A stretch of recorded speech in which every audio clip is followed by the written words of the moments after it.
భారతదేశం అణు నిరాయుధీకరణ ఒప్పందం అన్నట్టు దాంట్లో సంతకం పెట్టాల. మన అణ్వాయుధాలు పెంచుకోవాలా తగ్గించుకోవాలా మన ఇష్టం. అదే సందర్భంలో అణ్వస్త్ర దేశంగా నువ్వు గుర్తించాల్సిందని ప్రపంచాన్ని గుర్తించింది సచ్చినట్టు. భారతదేశం పాకిస్తాన్ మధ్యన మాత్రం ఒక ఒప్పందం ఉంది. వాళ్ళ అణ్వాయుధాలు ఎక్కడ ఉంటాయో మన అణ్వాయుధాలు ఎక్కడ ఉంటాయో వాళ్ళకి తెలియాలి.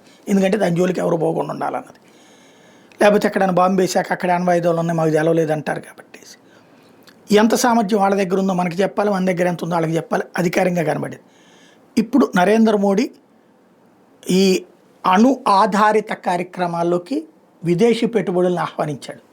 తద్వారా పెద్ద మార్కెట్, కొత్త మార్కెట్ సృష్టి దిశగా అడుగులు వేస్తున్నారు. దాంతోపాటు అణు రియాక్టర్ల ద్వారా విద్యుత్ దిశగా అడుగులు వేస్తున్నారు.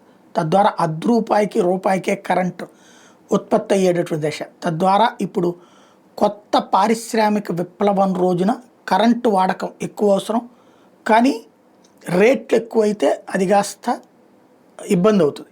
దాన్ని సరిచేసే దిశగా అడుగులు వేస్తున్నారు.